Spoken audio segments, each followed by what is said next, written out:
here with an important message to help you stay healthy. Our topic today is Coughing and sneezing.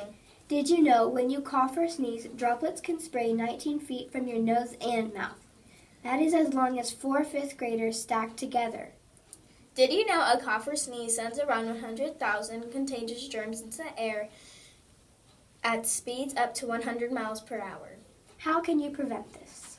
Cover your mouth and nose. There are 3 ways you can do this. Option 1. Get a tissue. Cover your mouth and nose with a tissue when you cough or sneeze. Be sure to throw away your tissue and then wash your hands with soap and water or antibacterial with at least 60% alcohol. Option 2. Use your sleeve. Cover your mouth and nose into your sleeve or the crook of your arm. Option 3. Use your shirt. Cover your mouth and nose inside the neck of your shirt. Don't cough into your hands. If you do, wash your hands. Don't touch your nose and mouth. If you do, wash your hands. Do turn away from other people when coughing. Did you know droplets can remain suspended in the air for seconds to weeks?